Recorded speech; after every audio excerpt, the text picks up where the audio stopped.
Ever since people heard about Dorne being the center of attention in Game of Thrones Season 5, we've been wondering what is going to be happening with the Sand Snakes. They are Oberyn Martell's daughters, of course.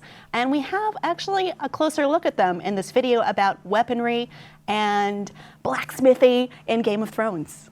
I was very happy with Arya's axe. It came out the way I wanted it, and it looks quite opulent for the world that it's in.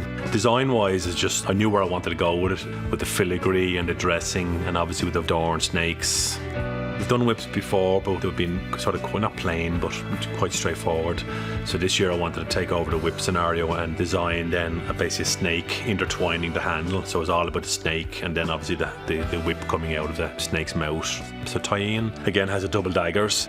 She's quite agile with them. The daggers I liked because what I did with them is I just basically had a snake intertwining and crisscrossing, and I used her tails as a quilling, so we would use that as a block point. So my favorite of the three are the ones that we just saw, Tyene's snake blades, snake daggers. The snake daggers, snaggers. That's a good word for them. Yeah, I think that's what they call it. Wordsmith. It's snaggers, yeah. Then we also have a whip, we have an axe, and we have a spear very similar to the one that Oberyn himself had used in that fateful day that something happened. So both of you are varying levels of book readers. I have not read the Game of Thrones A Song of Ice and Fire book series. You have read all the way through, and you have read I've read some up of the to way 3. through. So what were you expecting when you heard about the Oberyn Martell's daughters? Honestly, they're everything I want, what I've seen so far. Really? I make no secret that Pedro Pascal as Oberyn Martell is my favorite thing in the world. Oh my gosh, yes. Yeah, he really is. And I'm still sad he's not our Doctor Strange, but that's okay.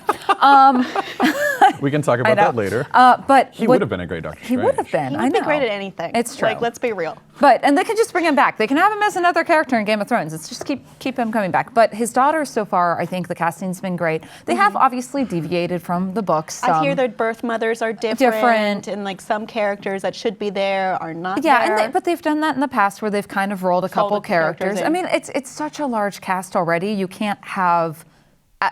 It's getting a little ridiculous if we were to follow the books. I think, and that's one thing I do love about the series, is I think all the decisions they've made in terms of casting and what they choose to keep and what they choose to discard has been very thoughtful. And so what I'm really excited, I love, in the details that they put in with these weapons are phenomenal. Like every little, like keeping the snake motif is great, but just looking at the filigree and all the intricacies. Yeah. It's very, from what I know from the show, very Dornish. It is. It's like, it's fashionable, it's flashy, there are but jewels. also functionable. Yeah, but also, I think fashion is job one. I love that the axe will also find the Ark of the Covenant. That's that is my favorite weapon. Like, you will set it down, it's the most and valuable one. It is. It is, because if Dorne can get the Ark of the Covenant to then release on the rest of Westeros, I think they become the main kingdom. So it wasn't really the point of the video. I mean, the point of the video was weapons, but there were also a look at their costumes and general looks.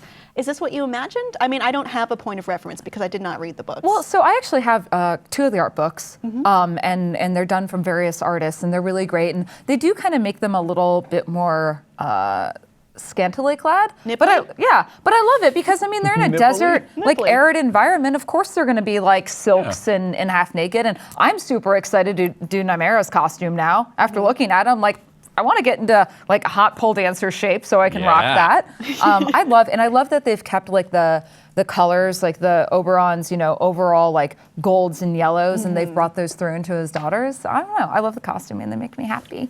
I haven't read the book, so I don't have a point of. I thought you did. I've only read up to 3, but I don't remember meeting them in the first 3 books. Am I correct? Like, I don't think we meet them until like book 4 or 5. Well, I've heard people kind of comparing them to Boba Fett in a way, in that he is someone that people are very hyped about, but they're not really sure what the hype is based on. And also the sand thing.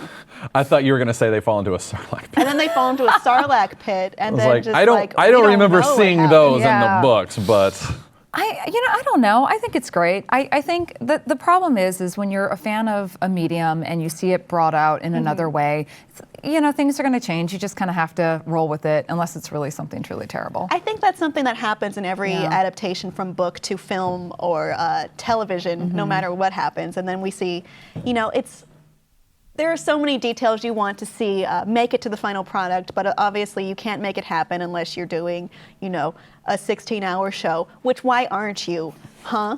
But we're not doing that. That makes no sense. What do you think of the Sand Snakes? Let us know below in the comments, and please be sure to subscribe.